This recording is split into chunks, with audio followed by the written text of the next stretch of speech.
চলে যাচ্ছে, আপনার যা ইচ্ছা তাই করেন, আপনার আম্মুরে নিয়ে না আপনার খালায় নিয়ে যেমনি করেন বাঁচা। আপনার লাইফে এরকম ঘটবে, বুঝছেন? আপনি নিজেই ব্লাডের লেগে মারা যাবেন। এত লোককে এত কে কল নাই। ও মাই গড, ব্যথা পাইছে ভাই? ব্যথা পাইছে নাকি দেখেন তো।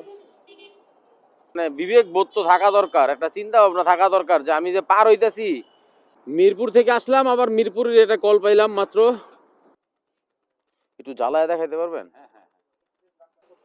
মানে 250 টাকা দিলে মাথা খুলবেন না, 300 টাকা দিলে মাথা খুলবেন, তাই তো? আপনার কাজ করা লাগবে না ভাই, একটু প্যাকেট করে দিয়ে দেন।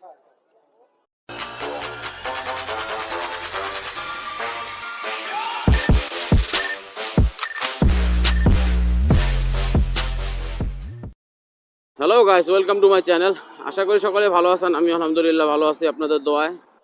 এখন সময় হইতেছে হলো 10টা 46, মানে 11:15। হ্যালো, আসসালামু আলাইকুম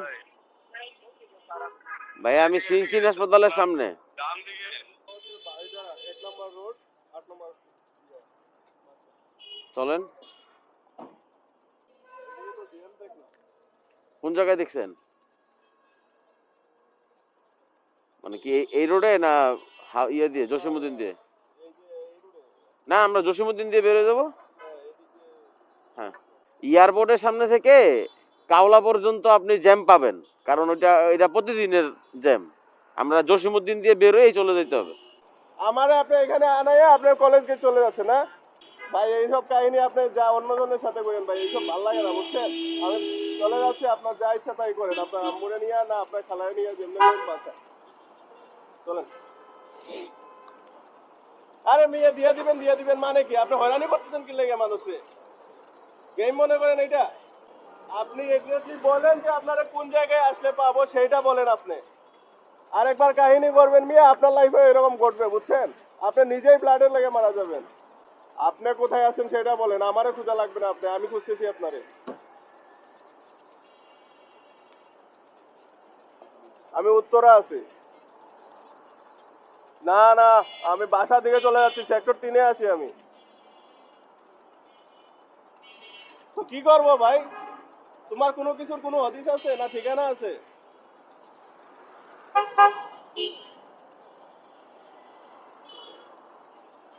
মিয়া সুযোগ দেওয়া লাগে। শুনেন, আমি বলি আপনারে, ভাড়া দিয়ে দিছি আমি, ওই ভাড়া আমি দিয়ে দিচ্ছি রে ভাই। এখন বাসায় যাবো যে, ওনারেও তো ভাড়া দিতে হবে, তাই না? হ্যাঁ, একটু শুনেন ভাই, মাথা গরম করেন না। বাস মন মাঝে ঠিক করে আমি জায়গা। আমরা যে ব্লাড দেই না, মানুষ আমাদেরকে সাহায্য করে অনেক আপত্তি বিনিয়োগ করে, তারপরে ব্লাড দেয় নিয়ে। আর আপনার পিছনে আমি ঘুরতেছি নিজের ইয়েতে। কি মনে করেন নিজেরে? মানুষের কোনো ভ্যালু নাই? বালের মাথা। শোনেন ভাই, বি নেগেটিভ ব্লাড নিয়ে মানুষে আমার কিরকম করে নেয়, তারপরে আমি নিজের টাকা দিয়ে আসছি, বুঝছেন? কালকে ব্লাড দিছি একজনকে, তারপরে ওর মা মারা যাচ্ছে বলে আমি বলছি যে ঠিক আছে ভাই, আপনার যদি এত ইমার্জেন্সি হয় আমি দিয়ে দিচ্ছি, আপনি দেখেন ব্লাড ব্যাংকে যদি নেয় তাহলে আমি দিতে রাজি আছি। বাচ্চারা 2 দিন আমি রওনা দিয়ে আমি ফোন দিচ্ছি যে আমি আসতেছি, এখন উনি নাই। আসতেছি ভাই, আসতেছি। উনার মার ব্লাড দরকার, উনি আগে থাকার কথা। এখন আপনি আগে এসে বসে রয়েছেন, উনার খবর নাই। তো মানুষের তো এগুলার ম্যানার নাই তাইলে। আমার ব্লাড ব্যাংকে ফোন দিয়ে কি করে জানেন? আমার ব্লাড নিয়ে রেখে দিতে, ওই আসতেছে। কত বড় দান্দাবাজ! পাইলে তো আমি পিড়াইতাম রে ভাই, মন চাইতেছে সবাই খেয়ালাই। ওর অ্যাড্রেসটা দিতেছে না, দেখছেন? আমি বললাম তুই কই, আমি খুঁজে বাই করছি তোরে, আয় তুই। বাবা, আমার সময় নষ্ট, টাকাও নষ্ট। মানুষের উপকার করতেছে এইরকম এলাকায় তো মিয়া। মানুষ উপকার করেন প্রত্যেকটা যতজন ব্লাড নেয় না, প্রত্যেকটা মানুষে এই অভিযোগ করে যে ভাড়া নিয়ে আসে নাই। তো ঠিকই তো করে। আমার খালি আফসোস লাগতো যে মানুষ এরকম ঠকায়। মানুষ একটা ব্লাড নিয়েও যদি এখানে চিটিংবাজি করতে চায়, তাইলে আর কি করবেন? ভাই নিজের টাকা খরচ করে আসছি ভাই, সেটাই তো। আমি কালকে ব্লাড দিছি, কালকে একজনকে দিছি, এরপর আমি দিতে রাজি হয়েছি। আর ওর ভ্যালুটা কি দেখাইলো, যেটা কি দেখাইলো ব্যবহারটা, ধান্দাবাজি শুরু করছে, ব্লাড নিয়ে বেছে লাগবো। আমি তো এই কথা আমার মেজাজ গরম হয়ে গেছে ভাই। ব্লাড ব্যাংকে অনেক ফোন দিয়ে বলতেছে যে আমার ব্লাড রেখে দিতে, ওর যদি সত্যি আমার কাছে একটা জিনিস লাগে যে ওর যদি সত্যি হইতো তো ওই নিশ্চিত কিন্তু আইতো, হ্যাঁ। না হইতে পারে যে আপনার কাছে ব্লাডটা নিয়ে ওইটা আরেকজনকে দিয়ে দিত আর কি। ওটা সহজ সরল হইতে পারে কিন্তু বুঝাইতো না। হুম। সহজ সরল একটু মানুষ আর বুঝাইলো একটু। যাক, সকাল সকাল একটা আর কি আপনার ট্রাজেডি হইলো আর কি সকাল সকাল। হুম। বিদ্যালয়ে পড়ে আমি ভালো মতো গেম খেলতাম। কত এসে দেন? 193। পুরানটা নেন ধরেন। Thank you. দোয়া করেন ভাই। এইরকম ঘটনা আর হইতে পারে। আচ্ছা, এই ভাইয়ের যে কাহিনীটা ওইটা আমি আপনাদেরকে একটু বলি। ভাই হলো সকালবেলা গেছে উত্তরাতে, উত্তরা ব্লাড ব্যাংকে। ওইখানে একজনের মা নাকি মুমূর্ষু অবস্থায় ছিল, উনারে ব্লাড দেওয়ার জন্য গেছে। তো এখানে হয়েছে কি, ওই ভাইরে প্রায় 1 ঘন্টার মতো দাঁড় করা রাইখা যার মার ব্লাডটা দেওয়ার কথা ওই ভাই আর আসে নাই। তো এখানে একটা বিষয় হয় যে যারা ব্লাড নেয় বা ব্লাড দিতে যায় তাদের কিন্তু আসা যাওয়ার ভাড়াটা বা ওনাদের যেটু নাস্তা পানি এটা কিন্তু যারা তার থেকে ব্লাডটা নিতেছে তারা কিন্তু বেয়ার করে, এটা সবাই জানে।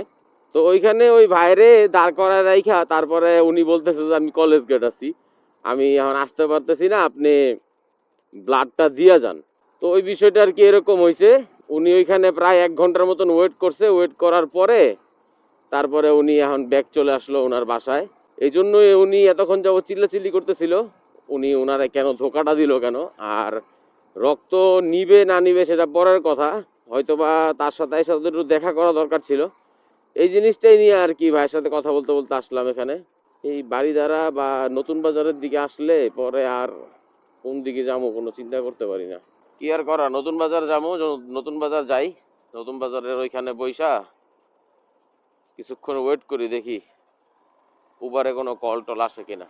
এটা ছাড়া তো আর কোনো উপায়ও নাই, এখন গুলশানের ভিতরে ঢুকলেও তো কল পাবো না।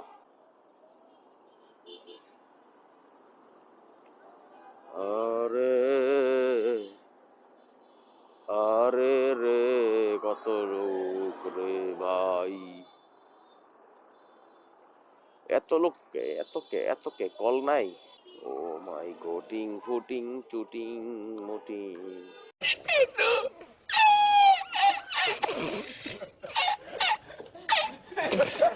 কোথাও কিছু নাই, সবই খালি সবই খালি। নতুন বাজারে কিছুক্ষণ বসছিলাম, ওইখানে কিছুই পাই নাই। পরে ঢুকে বললাম হলো বসুন্ধরার ভিতরে, কিন্তু বসুন্ধরাতেও প্রায় আধা ঘন্টা হয়ে গেল, কিছুই হচ্ছে না। এখন যাইতেছি নর্থ সাউথ ইউনিভার্সিটির সামনে। পাঠা উবার দুইটাই অন করা, কিন্তু কোনো কিছুই হইতেছে না। যেদিকে যাইতেছি ওই দিকে শুকায় যেতেছে। সময় হয়ে গেছে 12:15, মানে 11:49 আর কি, 10 মিনিট কম 12টা বাজতেছে। নর্থ সাউথ ইউনিভার্সিটির সামনে বসা ছিলাম, ওইখানে এক ভাই এসে জিজ্ঞেস করলো যে হাতিরপুল যাবো কিনা, ইস্টার্ন প্লাজা। তো চিন্তা করলাম যে ওখানে বসে না থাকার থেকে বাইরে নিয়ে চলে যাই। ভাই কাছে চাইছিলাম 300 টাকা, কিন্তু ভাই বলছে যে 200 টাকা দিবে। তো বৈশা না থাকার থেকে 200 টাকা নিয়ে যাওয়াও ভালো। 15 কিলো রাস্তা হবে, 14-15 কিলো। তো প্রায় 1.5 ঘন্টা যাবত তো বৈশাই আছি, এই জন্য আর কি বাইরে নিয়ে যাইতেছি, হয়তো বা ওই দিক থেকে আরো টিপ পাবো। এখন তো মোটামুটি শীতকাল শুরু হয়ে গেছে, ভালোই শীত পড়তেছে গত 2-3 দিন যাবত। তো শীতকালে কি মানুষ বাইকে ওইরকম উঠে কিনা সেটাও দেখার বিষয়, হয়তো এই জন্যই টিপ টুপ কম হবে। এখন আমার মনে হয় যে শীতকাল হইলে বাইকের মধ্যে কম্বল নিয়ে বসতে হবে, কারণ না হইলে তো মানুষ বাতাসে ওনাদের হয়তো বা শীত লাগতেও পারে, এজন্য বাইকে ওইরকম উঠবে না। তো আশা করতেছি যে সামনে আমি হয়তো বা কম্বল নিয়ে ঘুরবো বাইকের মধ্যে।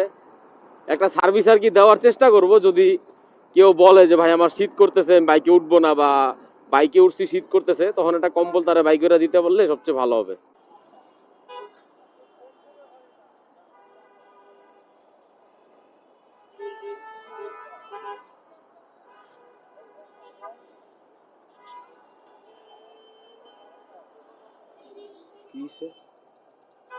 ব্যথা পাইছে ভাই, ব্যথা পাইছে নাকি দেখেন তো।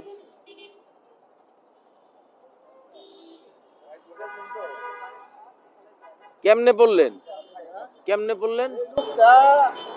আমি হয়রান দিতেছি, তারপরেও সামনে আয়া পিছনে।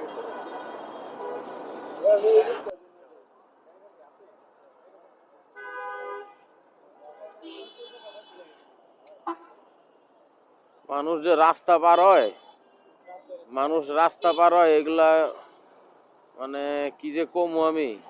না, রাস্তা যে পার হয় এটা পার হওয়ার জন্য মানুষের একটা মানে বিবেক বোধ তো থাকা দরকার, একটা চিন্তা ভাবনা থাকা দরকার যে আমি যে পার হইতেছি কি হইতে পারে আমি পার হওয়ার সময়। একটা ডিসিশন নিতে হয় আগে। ওনারা বাঁচাইতে গিয়ে আরো 2জন লোকের ভেজাল হইল।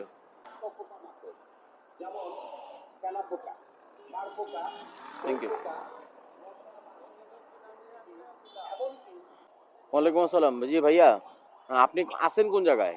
দিলারা টাওয়ারের সামনে। আচ্ছা, আমি তো আসি হলো ইস্টার্ন প্লাজার অপোজিটে। তাহলে আমি কি সামনের দিকে আসবো না? ইস্টার্ন প্লাজার অপোজিটে আছি। আচ্ছা, তাহলে ইস্টার্ন প্লাজার একটু সামনে আর কি, এই যে টোটোর অপোজিটে। ঠিক আছে, আচ্ছা আসেন। আপনি ভাইয়া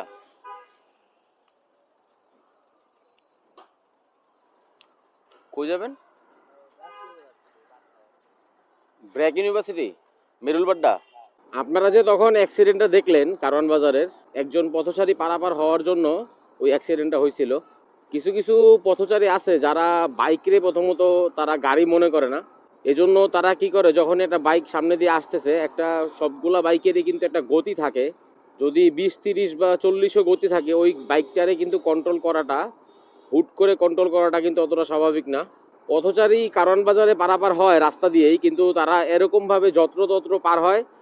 আর আরেকটা বিষয় হলো যে ওই অ্যাক্সিডেন্টটা যেটা হয়েছে, বাইকটা নিয়ে যে পড়ে গেছে এক বড় ভাই, ওনার হইলো যে ও যে পার হইতেছিল সে হুট করে সামনে যে আবার পিছন দিকে চলে আসছে, এই কারণে উনি বাইকটা আর কন্ট্রোল করতে পারে নাই।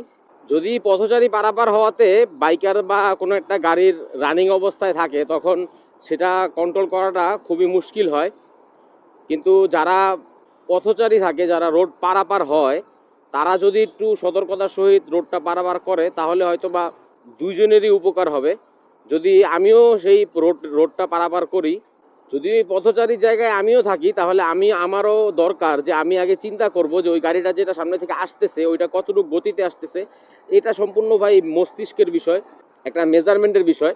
গাড়িটা কি পরিমাণ গতিতে আসতেছে বা গাড়িটা কতটুকু পরিমাণে সময় নিয়ে এটা থামতে পারবে বা আমি যাইতে পারবো কিনা, এটা সম্পূর্ণ একটা মস্তিষ্কের বিষয়। এটা চিন্তা ভাবনা করে তারপরে পার হওয়া লাগে না, এটা মাইন্ডই আপনাকে বলে দেয়, এটা ক্যালকুলেশন করে দেয় আপনার মস্তিষ্ক আপনাকে, যেটা আপনি ওইখানে ব্যবহার করতে পারেন। কিন্তু কিছু কিছু লোক আছে তারা মস্তিষ্কের ব্যবহার করেই না। যে তারা তখন দেখে যে একটা গাড়ি আসতেছে, ওনারা কি করে, একটা আঙ্গুল এরকমভাবে দাঁড় করায়া ওনারা রাস্তা পার হয়ে যায়। তারা মনে করে যে আঙ্গুল এরকম দাঁড় করায় দিছি মানেই হলো যে গাড়ি ওইটা ব্রেক হবে, আমার আর কিছু করতে হবে না, আমার রাস্তা আমি পার হয়ে যাই, আমার কোনো সমস্যা নাই। যদি গাড়ি লাগায় দেয় তাহলে গাড়ির দোষ। গত ভিডিওতে আপনাদেরকে আমি বলছিলাম লাস্ট মুহূর্তে যে আমি গাড়িতে ফুললি সিনথেটিক মোবিলটা দিছি। এখন পর্যন্ত প্রায় 400 কিলোমিটারের মতো চালাইছি। এটা দিয়ে যেহেতু আমি 2500 থেকে 3000 কিলোমিটার চালাইতে পারবো, তো এখনই আপনাদেরকে এই বিষয়ে কোনো কিছু বলবো না যে আমার কাছে কেমন লাগতেছে বা কিছু একটা। আমি আপনাদেরকে আরও কিছু কিলোমিটার চালায় নেই, তারপরে আমি আপনাদেরকে বলবো যে হন্ডার যে সিনথেটিক মোবিলটা ফুল সিনথেটিক এটা কেমন। আর আমার এই গাড়িতে ব্যবহার করাটা কি ভালো হয়েছে না আমার জন্য খারাপ হয়েছে, মানে আমার মতে কি হয়েছে না হয়েছে সেটা আমি আপনাদেরকে পরে বলবো। এই ভিডিওতে আর বলতেছি না, মাত্র 400 কিলোমিটার চালাইছি, লাগলে আরও 300 কিলোমিটার চালাবো, চালানোর পরে আর কি আপনাদেরকে বলবো। এটা 117 ভাইয়া, থ্যাংক ইউ।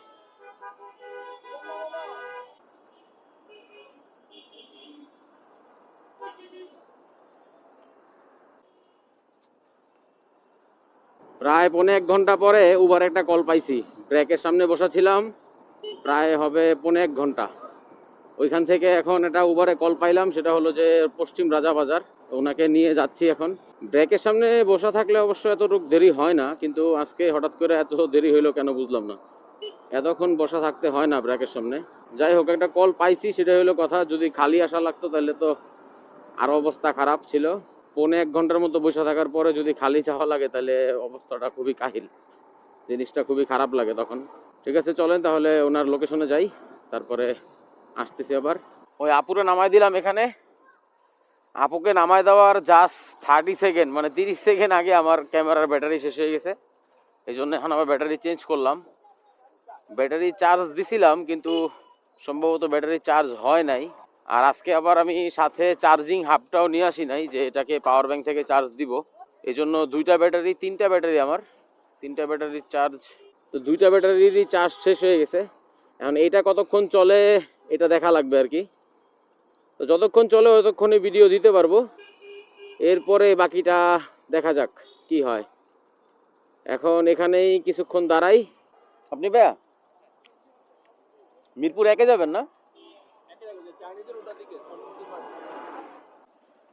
120 ভাইয়া ভাঙতি দিলে একটু ভালো হইতো। হ্যাঁ 20, থ্যাংক ইউ। ওই ভাইরে মসজিদ গলিতে নামাই দিছি, নামাই দিয়া এখন আমি চলে আসছি হলো মিরপুর 2 নাম্বারের দিকে। এখন যাচ্ছি হলো মিরপুরের বাইক পট্টিতে, একটু ঘুরে আসি আর কি। একটা জিনিস লাগাবো চিন্তা করছিলাম গাড়িতে, ওইটা একটু যায় দেখি। যদি ওইটা আমার বাজেটের মধ্যে হয় তাহলে অবশ্যই আপনাদেরকে দেখাবো, আর না হইলে আর দেখাবো না। এই জন্যই আর কি এখন বলতেছি না, আগে যাই বাইক পট্টিতে যাই, জিনিসটা খুঁজি যে পাই কিনা, আপনাদেরকে ওইটা নিয়ে আপডেট দিব। যাওয়ার কথা ছিল আমার মিরপুর বাইক পট্টিতে, কিন্তু আস্তে আস্তে আর কি একটা কল পাইলাম। এই কলটা এখন নিয়ে যাব হলো বসুন্ধরায়। বসুন্ধরা যাবেন না? গুলশান। আপনার নাম মনিরুল না? ও তাহলে ঠিক আছে, উঠুন। 158 টাকা ভাইয়া।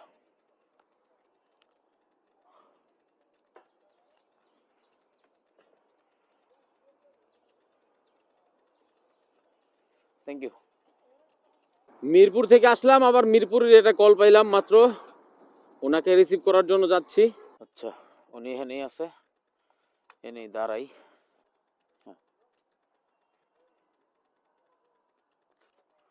ডিওএইচএস যাবেন না? 170।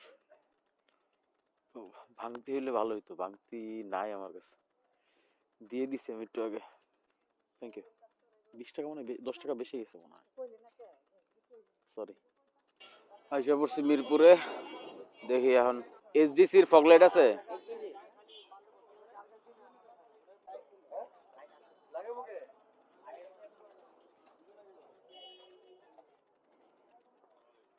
ওয়ালাইকুম আসসালাম। আসসালামু আলাইকুম।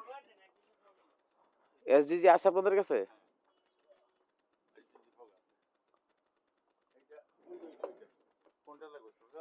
না ছোট, মানে এটা ছোট, এটা ওয়ারেন্টি প্রোডাক্ট, এটা ওয়ারেন্টি ছাড়া, এটা হলো কি আপনার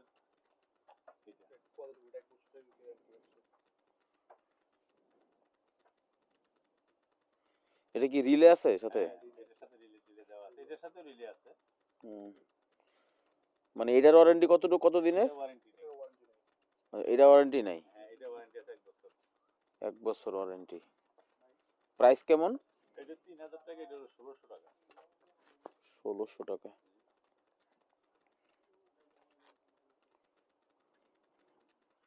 এটা একটু লাইট, এটা একটু ভার না? এটা তো অনেক ভারী সুন্দর। আপনার কি গাড়ি? না আমার ছোট মোটো গাড়ি ভাই। তাহলে এটা লাগে না, এটা প্রিমিয়াম।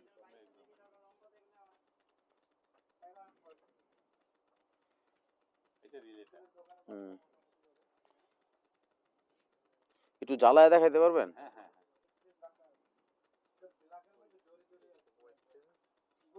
এটা হলো সাদাটা, সাদা হলো। এটা একটু চেক করেন তাহলে। আপনাদের কি লাগায় দেওয়ার লোক আছে? ভালো করে লাগাই দিতে পারবে? না অনেকে আছে আবার লাগায় দেয়, পরে দেখা যায় যে বাসায় যে জিনিস খুইলা পড়ে গেছে, এরকমও কিন্তু হয়। না না, এখানে মিস্ত্রিরা এটা কম হবে না একটু? এটার রেটটা আরেকটু বেশি হলে 1600 করে আমরা বেশি। এই লাইটটা এই না সব জায়গায় 1600 দেখি, কিন্তু 1600 এখন এই যে আমরা বেশি রাখি না। এটা কিন্তু কোম্পানি, চায়না কোম্পানি, তো ওরা কিন্তু এই যে ওয়ারেন্টি কার্ডটা দিয়ে দিছে এটার সাথে, হুম। কিন্তু ইম্পোর্টাররা আমাদেরকে ওয়ারেন্টিটা দেয় নাই। আচ্ছা সুতরাং এই লাইটটা ভালো লাইট, এটা কিন্তু চায়না কোম্পানির কার্ড। বুঝতে পারছি, মানে ইম্পোর্টার যারা ওনারা ওয়ারেন্টি দেয় না। দেয় না, কারণ কিছু হয় না, এটা জিনিসটা যায় না। ভাই এটাও চেক করছেন একটু? হ্যাঁ হ্যাঁ। হ্যাঁ দেখেন, এটার জন্য কি আলাদা সুইচ লাগবে না? একটা সিরিজ, একটা সিরিজ সুইচ কি আছে আপনাদের কাছে? এফএনএম এর ভালো সিরিজ। এফএনএম এর কোনটা? সুইচ কত? ছিল 300 টাকা।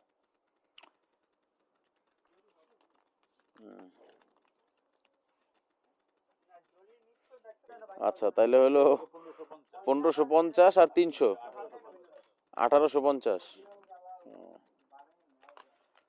ঠিক আছে। আর ওই যে লাগাবে যে ওইটা কেটা বাই লাগাইবেন? কোন জায়গায় লাগাইবেন? এই জায়গায়? এই জায়গায় লাগাইবেন, ঠিক আছে, কিন্তু আবার বেশি বাইরে হয়ে থাকবো না তো, বা এটার সাথে বাঁচবে না তো? আচ্ছা, আপনি কত নিবেন? ফিটিং চার্জ 300 টাকা? তাহলে তো ভাই আমার এলাকাতেই লাগানো ভালো।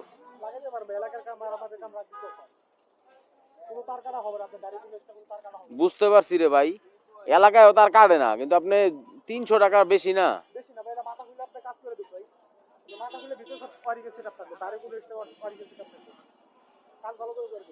আপনি 200 টাকা নিয়েন, লাগান। হ্যাঁ,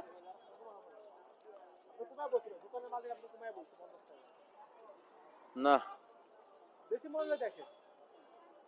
দেখবো না, হইলে লাগাবো, নাইলে লাগাবো না, নিয়ে চলে যাবো, বুঝেন নাই?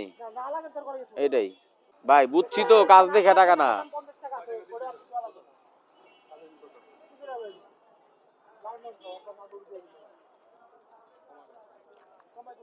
ভাই 300 কইছে, আমি কইছি আপনি 200 টাকা নিয়েন।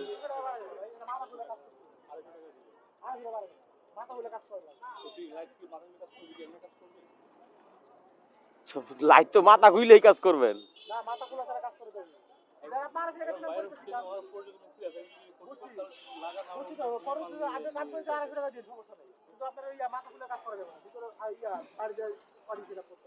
মানে 250 টাকা দিলে মাথা খুলবেন না, 300 টাকা দিলে মাথা খুলবেন, তাই তো? আপনার কাজ করা লাগবে না ভাই, একটু প্যাকেট করে দিয়ে দেন ভাই। আপনার 250 কইছে, আপনি 250 হইলে করেন। হ্যাঁ,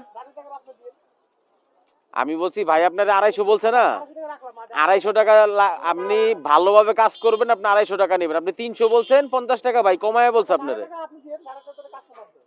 কোন নাটের টাকা? নাটের ভিতরে আছে না? এটার ভিতরে ভাই নাট আছে না? তো আবার ও কি নাটের কথা কয়? আল্লাহ জানে। না, ও চাইছে 300 টাকা, আমি 200 বলছি, ভাই গিয়া বলছে 250। তো ঠিক আছে 250। ও কইতাছে যে 250 টাকা দিমু, কিন্তু মাথা খুইলা কাজ করবো না, মানে গাড়ির মাথা খুলবো না, ও উপরে দিয়ে লাগাই দিব। না, আমার এলাকায় মিস্ত্রি আছে, কিন্তু এখন রাত্রেবেলা যাইয়া আবার লাগানোটা বেজাল হয়ে যাবো না। তাহলে মোট কত হইব? আমি পুরাটাই আপনারা দিই একসাথে, পরে আপনি ওরে দিয়ে দিয়েন। একবার ইকুয়াল করেন কাকা, 1800 ধরেন, মানে ওই অট্টা সহ। নাম্বারটা কি এটা না? আচ্ছা, 2140 টাকা দিলাম। ওকে, সময় হইতেছে এখন 10 মিনিট কম 8টা। লাইট লাগানো শেষ, আপনাদেরকে লাইটের আলোটা একটু দেখাই। এই যে গাড়িতে একটা প্রবলেম, গাড়ি স্টার্ট দিতে গেলেই মিটার বন্ধ হয়ে যায়। এখন এটা কি কি সমস্যা আসলে, এটা সার্ভিসিং এ গেলে তারপরে বোঝা যাবে। এই যে লাইট, এতদিন তো একবারে এই যে হেডলাইট যেটা দিছে, এটা তো আসলে এটার কোনো আলোই নাই, এটার ব্যক্তিগত কোনো আলো নাই, এই জন্য এই ফগ লাইটটা লাগানো। এখন আপাতত এটা দিয়ে চলা যাবে। আর এটা হলো লোতে আছে, আর এই যে হাইয়ে দিলে এটা হলুদ জ্বলবে। আর লাইটের দাম টাম তো সব আপনাদেরকে দেখাইলামই। এখন চলে আসছি হলো অন্ধকারের মধ্যে আপনাদেরকে লাইটের আলোটা দেখানোর জন্য। এটাই হলো নর্মাল আলো আমার গাড়ির, এখন যেটা দেখতেছেন। আর এই হলো আমার ফগের আলো, যেটা আমিও এখন মাত্রই দেখলাম। এটা হলো সাদা যেটা লাইটটা, ওইটার আলো। আর আরেকটা যেটা আছে হাই বিমে, ওইটা হলো এই যেটা, এটা হলো কুয়াশার মধ্যে কেমন দেখা যাবে, কারণ এখন কুয়াশা আছে, চতুর্দিকে কুয়াশা। তো কুয়াশার মধ্যে এই যে লাইটটা আমি এখন ইউজ করতেছি, এই লাইটটাতে খুবই ভালো পরিমাণে আলো। আমি রিভিউ 2-1টা দেখছিলাম, এই রিভিউ দেখে আমি লাইটটা কিনলাম। হুন্ডা যে এই যে SP 160-র মধ্যে যে লাইটটা দিছে, হেডলাইটের আলো, এই যে এখন যেমন আমার ফগ লাইট জ্বলতেছে, এখন যদি আমি এটা নিভাইয়া দেই, এই যে দেখেন অবস্থা, কিচ্ছু দেখা যায় না সামনে কি আছে না আছে। তো এই কারণেই আমার এই লাইটটা লাগানো। আর ভিডিওটা শেষ করার সময় হয়ে গেছে, আমি এখান থেকে ভিডিওটা শেষ করব। আজকের ইনকামটা একটু আপনাদেরকে বলে দেই। আজকের ইনকামটা হলো উবারে আজকে আমি যেটা ইনকাম হয়েছে আমার, সেটা হলো যে 950 টাকার মতো ইন টোটাল। আর এমনি একটা ট্রিপ মারছিলাম যেটা অ্যাপ ছাড়া, সেটা হলো যে 200 টাকার, সেটা আপনাদেরকে বলছি। তো সব মিলে দেখা গেল যে 1150 কি 1200 টাকার মতো হয়েছে। তো এর মধ্যে আজকে সীমাবদ্ধ, কারণ এই কাজ টাজ করাইছি, অন্য টিপ মারতে পারি নাই। তো তো আজকের মতো এখানেই আমি আমার ভিডিওটা শেষ করতেছি। আশা করতেছি নতুন আবার একটা ভিডিওতে আপনাদের সাথে দেখা হবে। ওই পর্যন্ত আমার সাথে থাকবেন। আর যদি সাবস্ক্রাইব না করা থাকে অবশ্যই সাবস্ক্রাইব করে দিয়েন। তো আজকের মতো বিদায় নিচ্ছি। খোদা হাফেজ।